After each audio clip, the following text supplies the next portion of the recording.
Vous écoutez l'ORTM, il est 13 heures.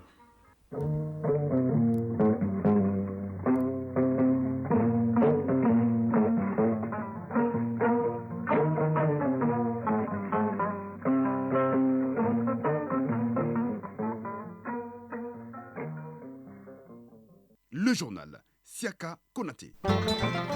Mali Actualité, deuxième édition, le titre. Les Maliens ont envie de se parler pour trouver des solutions aux problèmes qui assaillent leur pays et ils veulent un apaisement général.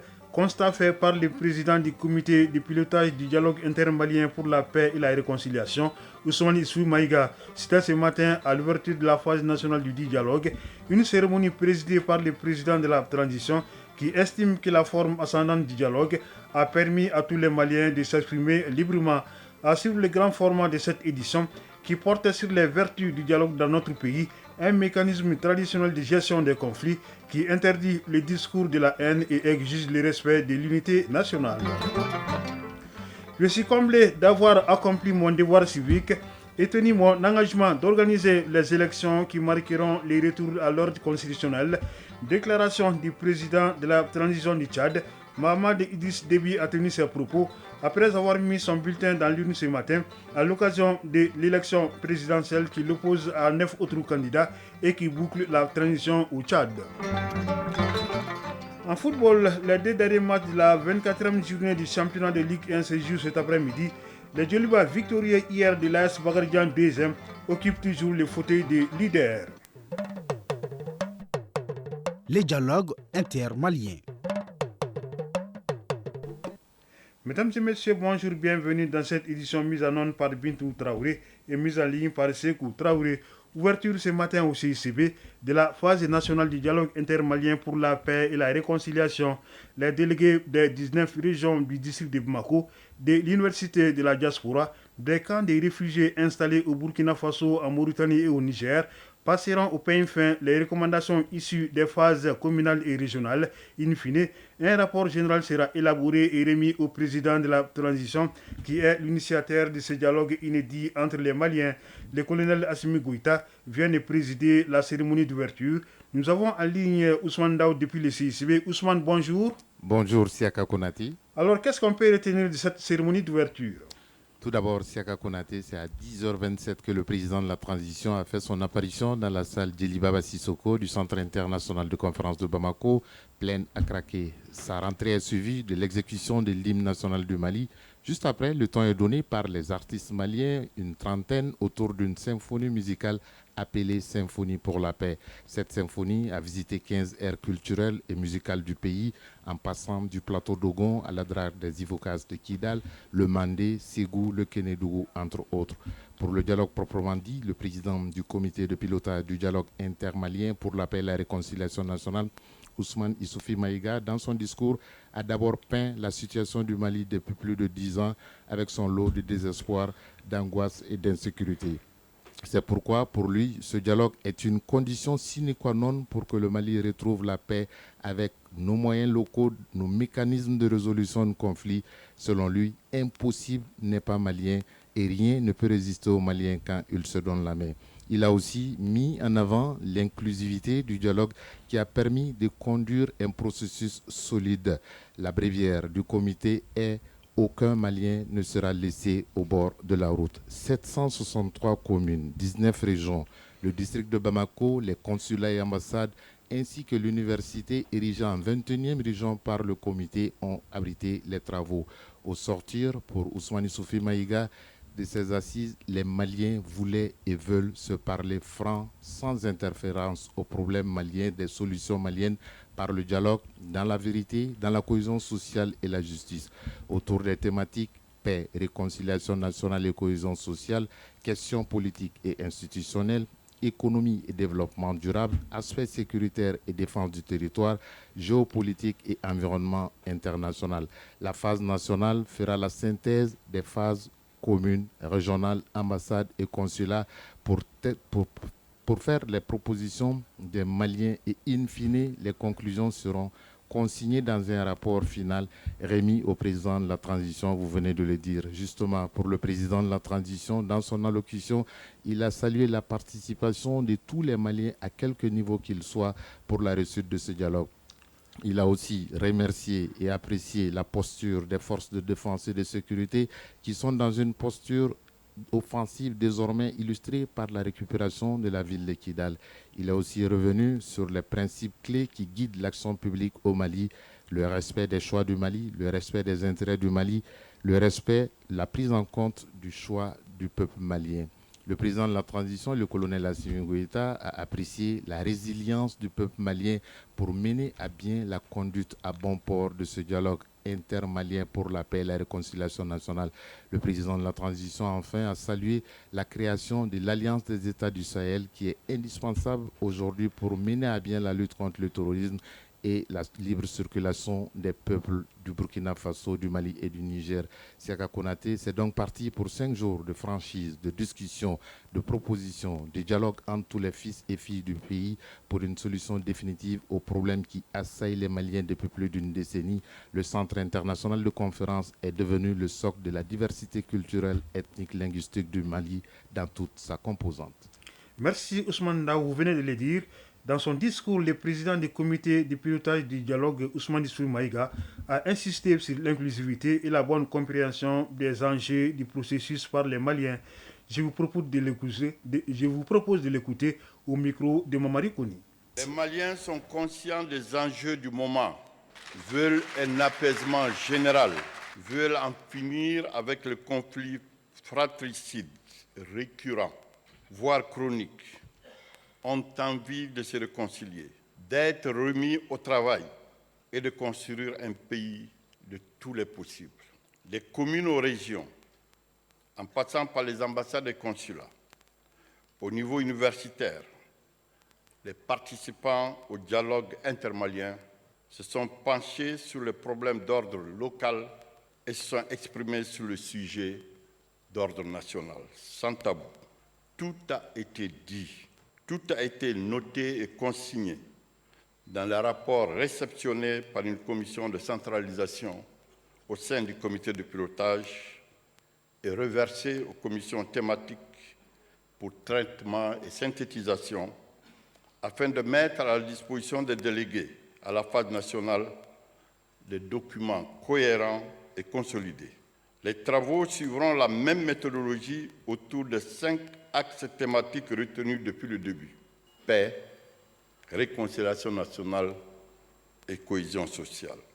Questions politiques et institutionnelles, économie et développement durable, aspects sécuritaires et défense du territoire, géopolitique et environnement international.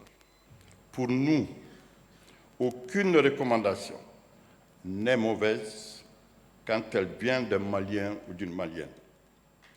Le bon sens de l'ensemble des délégués, leur connaissance du vécu quotidien de leurs concitoyens, des réalités endogènes de nos terroirs les guideront à prendre les recommandations les plus pertinentes, les résolutions les plus significatives, en lien avec notre objectif global et nos objectifs spécifiques dans le sens de la construction d'une paix durable. Il faut construire la paix dans nos matériaux propres, puisant dans notre terre légendaire, dans nos us et coutumes, dans notre tradition et notre culture. C'est cela que vous avez compris à travers cet autre instant de vie et d'histoire dont nous sommes acteurs ici et maintenant.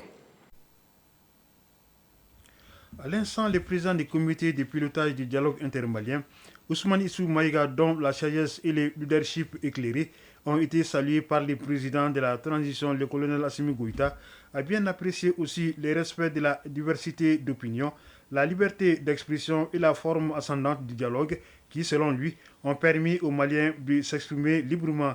Le chef de l'État souhaite que la synthèse des conclusions des phases communales et régionales reflète les avis et préoccupations formulés par les Maliens. Le colonel Assimi Goïta est au micro de Sira Bachili.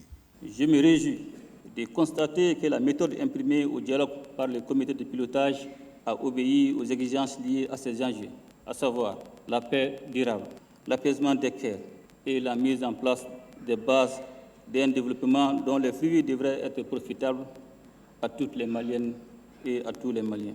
En effet, il me plaît de signaler tout d'abord que dans son règlement intérieur, le comité de pilotage s'est obligé au respect de la diversité d'opinion et de la liberté d'expression, à reconnaître et à respecter la diversité culturelle et linguistique des participants et également à l'interdiction de toute forme de discours haineux, injurieux ou discriminatoire.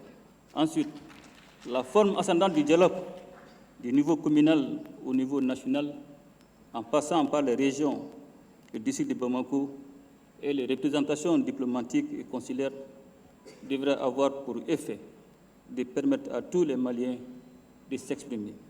Aujourd'hui, plus que jamais, notre peuple, dont je salue encore et toujours la résilience, a besoin de plus d'unité et de solidarité.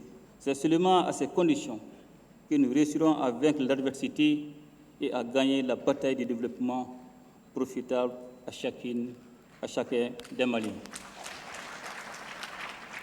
Dans ce combat historique, le peuple malien compte d'abord sur ses propres forces, mais il peut également compter sur l'accompagnement des partenaires sincères et sur une dynamique d'intégration réelle portée par les peuples qui se met en place dans le cadre de l'Alliance des États du Sahel. Mesdames et messieurs, je suis convaincu que l'esprit de franchise et de patriotisme qui a prévalu au cours des phases précédentes sera de mise durant la présente. Au demeurant, je vous exhorte à renforcer cette posture afin que les synthèses qui seront faites des débats des différents niveaux puissent refléter les avis, préoccupations et recommandations formulées par les Maliennes et les Maliens. En somme, c'est l'esprit du Malikoura qui devra nous guider tous pour mener à bon port le grand bateau du dialogue intermalien. Mesdames et messieurs, je ne saurais terminer sans adresser mes chaleureux encouragements aux membres du comité de pilotage pour leur engagement patriotique. De même, je salue la sagesse et le leadership éclairé du président du comité tout au long de cette mission nationale qui s'achemine vers la fin.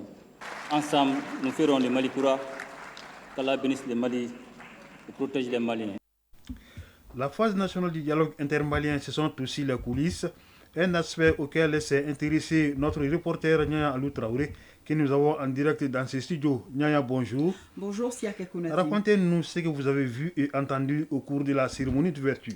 Avec plaisir, Siaka Konaté. C'est vers les coups de 7h45 que nous arrivons au CICB dans le cadre du démarrage des travaux de la phase nationale du dialogue intermalien en ce lundi 6 mai. La cérémonie d'ouverture est sous la présidence du chef de l'État, le colonel Assimi Goïta, raison pour laquelle les mesures sécuritaires sont assez accentuées. Avant l'arrivée au bâtiment principal, vous passez par 3 portiques de sécurité. Les agissements d'un homme au chapeau melon attirent notre attention dans la cour. En nous approchant, il nous offre un agréable thé infusé à la malienne. Le natif de Tombouctou nous informe que c'est sa façon de contribuer au dialogue. Évoluons vers le bâtiment principal. Juste après le 4e portique de sécurité, nous tombons sur un groupuscule de personnes. Ce sont des journalistes, un peu en rogne. À leur explication, on leur refuse l'accès à la grande salle en leur indiquant une salle de presse spécialement aménagée avec toutes les commodités pour un compte-rendu professionnel de l'événement. De cœur avec les collègues, on continue vers la grande salle. Une petite halte dans le hall nous permet de constater que les hôtesses sont déjà sur place et s'il vous plaît avec le sourire. Et c'est au vol et en pas de course que nous interceptons le directeur du CICB qui nous lance à travers son épaule que tout est prêt mais qu'il doit être à l'accueil du président de la transition. On le laisse vaquer à sa tâche et nous poursuivons notre périple.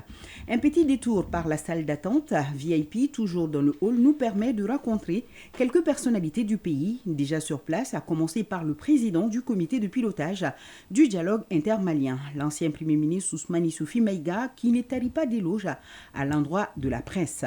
Nous voilà à Siaka Konaté dans la grande salle. Des places sont déjà occupées et ce qui frappe à première vue d'œil, c'est l'élégance des habillements. Un magnifique tableau de notre diversité culturelle se dresse en face des regards. Et ce n'est pas tout. Tout le Grand Mali est aussi représenté dans l'orchestre Symphonie pour la paix. Ces artistes ne seront pas les seuls à pousser d'ailleurs la chansonnette, car la fanfare nationale est aussi là, forte d'une 50aine d'éléments.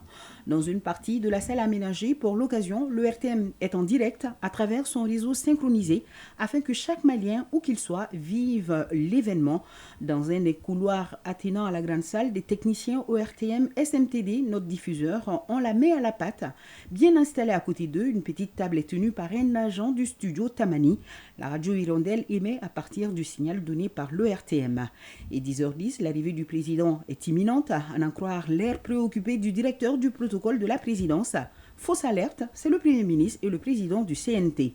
Le chef du gouvernement nous lancera qu'aujourd'hui, c'est le jour du Mali. 10h20, le président arrive. Il fait une pause sur le perron où sont exposés des tableaux et c'est Mamo Dafé, le président de la Fondation Festival sur le Niger, un œil bien averti sur les créations artistiques qui le guide dans la découverte de ces toiles. La cérémonie, à partir de ce point, a débuté aux environs de 10h30 et c'est la Symphonie pour la paix qui donne le ton. Nous voilà dans les ballades connues de notre patrimoine artistique et musical. Que du bonheur, Siaka Konaté. Merci Nia Alou Traoré. Il faut dire que le Centre international de conférences de Bamako est donc depuis ce matin un arbre à palabres sous lequel se retrouvent les Maliens pour la phase nationale du dialogue pour la paix et la réconciliation. Le dialogue a toujours occupé une place de choix dans la résolution des conflits dans notre pays, un mécanisme qui a aussi ses exigences, notamment le respect de l'unité nationale et l'interdiction d'un discours haineux. Le grand format de ce lundi s'intéresse au dialogue à la malienne, ses particularités et sa finalité. Il est signé Bourama Traoré avec l'appui de la station régionale de l'ORTM Tombouctou. Dialogue, 8 lettres dont l'écho fait vibrer le cœur de confiance et surtout d'espérance. Espérance de se retrouver, d'échanger et de s'entendre sur l'essentiel. Si le concept n'est pas nouveau, il devient désormais une aiguille plus pointue pour recoudre le tissu social mis en mal par les crises sociopolitiques. Sidi Samaké est sociologue et Sani Chérif Alpha, chercheur. Le dialogue, c'est une conversation, c'est un entretien entre deux ou plusieurs personnes, entre deux ou plusieurs groupes de personnes sur un thème bien défini. Ça, c'est une définition académique ou universitaire. Le dialogue, traditionnellement, c'est les échanges entre deux personnes.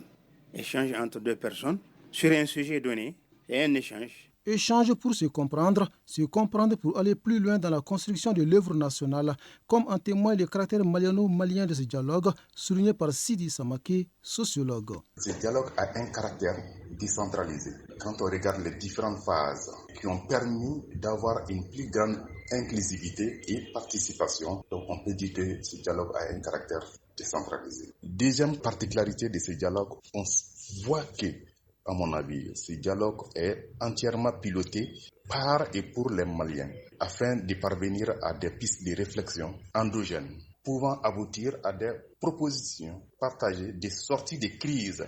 Crise sécuritaire, politique et institutionnelle. C'est pourquoi le dialogue à la malienne a pour pilier essentiel la considération et l'écoute de l'autre pour une meilleure compréhension. Sani Chérif Alpha, chercheur. La plupart des problèmes découlent de l'incompréhension. Et incompréhension quand on ne se comprend pas. Et on ne se comprend pas quand on ne parle pas. Donc quand on parle, il y a toujours espoir de se comprendre.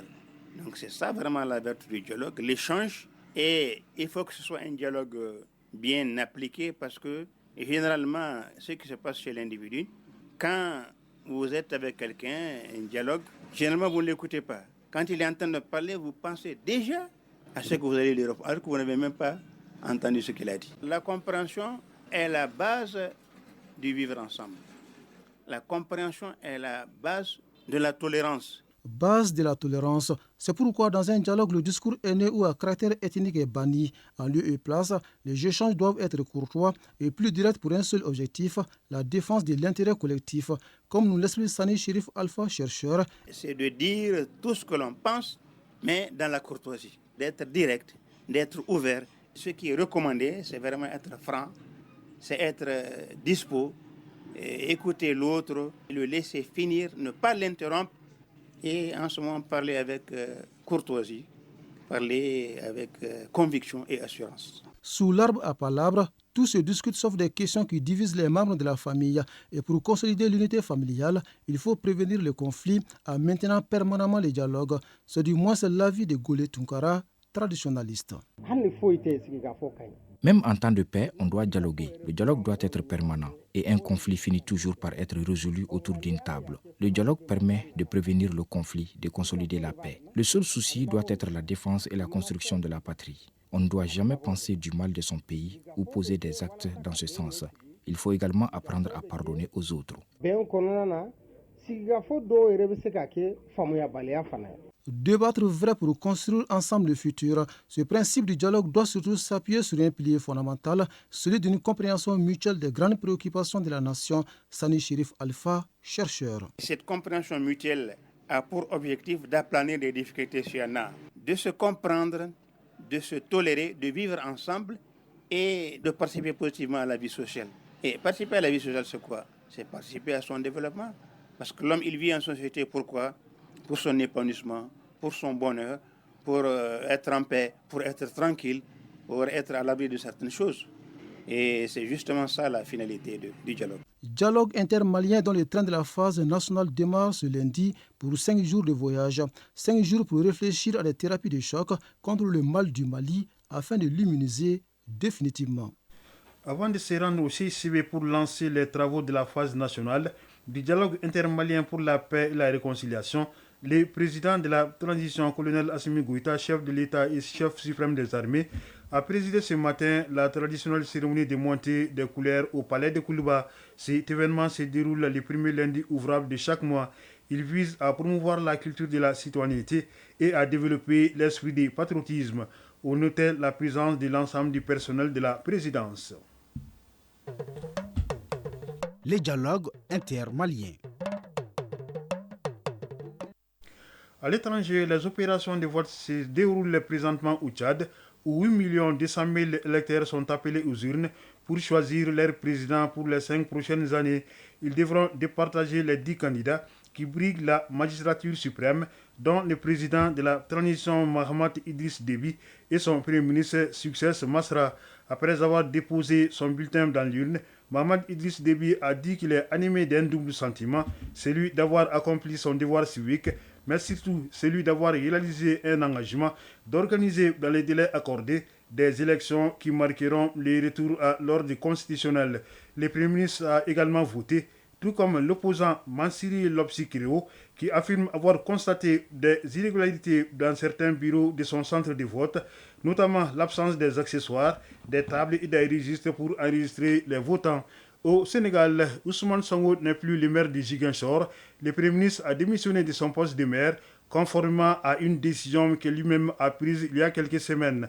Il avait fixé un ultimatum d'1 mois à tous les membres du gouvernement qui détenaient un mandat électif pour se retirer de leurs autres fonctions afin qu'ils se consacrent exclusivement à leurs responsabilités gouvernementales. Proche-Orient, Israël a commencé ce lundi l'évacuation de 100 000 personnes à Rafah dans le sud de la bande de Gaza. Tel Aviv prépare une offensive d'ampleur dans sa guerre contre le Hamas. Les appels de la communauté internationale demandant au Premier ministre Benjamin Netanyahou de renoncer à cette offensive sont donc tombés dans l'oreille d'un sourd. Une évacuation qui intervient au lendemain de la condamnation par le sommet des chefs d'État et des gouvernements de la conférence islamique du génocide des Palestiniens par Israël, sommet qui s'est tenu ce week-end dans la capitale gambienne Banjul. Le président chinois Xi Jinping est arrivé hier après-midi à Paris pour célébrer les 60 ans de l'amitié franco-chinoise. Il devait rencontrer ce matin son homologue français Emmanuel Macron et la présidente de la Commission européenne pour discuter des différends commerciaux entre la Chine et l'Europe, ainsi que des voies et moyens de trouver une issue pacifique au conflit entre la Russie et l'Ukraine. Après la France, le président chinois se rendra en Serbie et en Hongrie.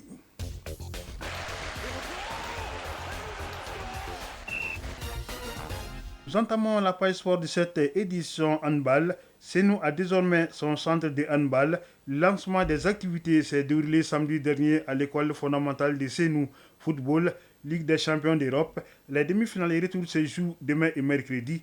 Demain déjà, le Paris Saint-Germain recevra le Borussia Dortmund. À l'aller, le PSG avait été battu 1-0. La 25e journée du champion de Ligue 1 prendra fin ce lundi avec 2 matchs au stade de Madou Konaté. Le Djoliba reste leader avec 54 points. Les résumés de l'actualité sportive avec Isaac Tchenou. La 25e journée du championnat national de Ligue 1 prend fin ce lundi avec 2 matchs au stade Madou Konaté. Afrique Football Elite a fait croisade de fer avec le Sablon de Bako à 16h30 et un avant-goût de la finale de la Coupe du Mali qui opposera les deux formations. Et ensuite, à 18h30, ATS de Koro affrontera le COB. Hier, sur le terrain de l'AS de Bamako, l'AS Black Star de Badrabougou est venu à bout de l'espace 2-0. Au même moment, au stade Madou Konaté, le Djoliba a battu l'AS Bakaridjan par 2-1. Toujours au stade Madou Konaté, Binga FC et l'AS Real ont partagé les points 0-0. En ouverture de cette journée, Onskater de Nyarila et l'US Kita ont fait match un peu partout. L'association sportive de Korofina est allée battre l'US Bougouni par 2-1. Et la rencontre AS Police et l'US Bougouba a tiré l'avantage des policiers, vainqueurs 2-1. Ligue des champions d'Europe. Les demi-finales de retour se joueront demain et mercredi. Déjà demain, le Paris Saint-Germain recevra le Borussia Dortmund. Brillant vainqueur d'Augsbourg ce week-end 5-1. Le Borussia a ainsi envoyé un signal fort au Paris Saint-Germain, tandis que le champion de France en titre a bénéficié d'un repos ce week-end octroyé par la Ligue de football professionnel. Mardi, on aura le duel Real Madrid-Bayern de Munich.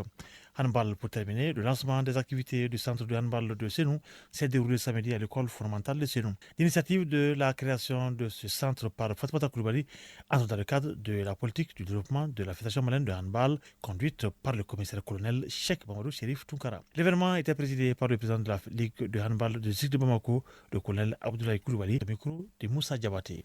Issu des efforts de plusieurs années de travail d'une dame, j'ai nommé Madame Traoré Fatmata Koulibaly, qui est professeure de PS de l'école Senou Aviation. Elle a nourri l'idée de développer le handball à Senou. Le prochain rendez-vous du handball malien, c'est avec le Challenge Trophy IHF qui aura lieu en Mauritanie. Les équipes nationales cadettes et juniors garçons prendront part à cette compétition prévue du 12 au 19 mai. Cette page sport met fin à cette édition présentée par Siaga Konaté avec la collaboration de Bourama Traoré pour la réalisation, de Bintou Traoré pour la mise en onde, Sekou Traoré pour la mise en ligne. Une édition à retrouver sur www.ortm.ml. Restez à l'écoute pour pouvoir suivre les avis et communiquer. Merci de nous avoir suivis et bonne écoute radiophonique.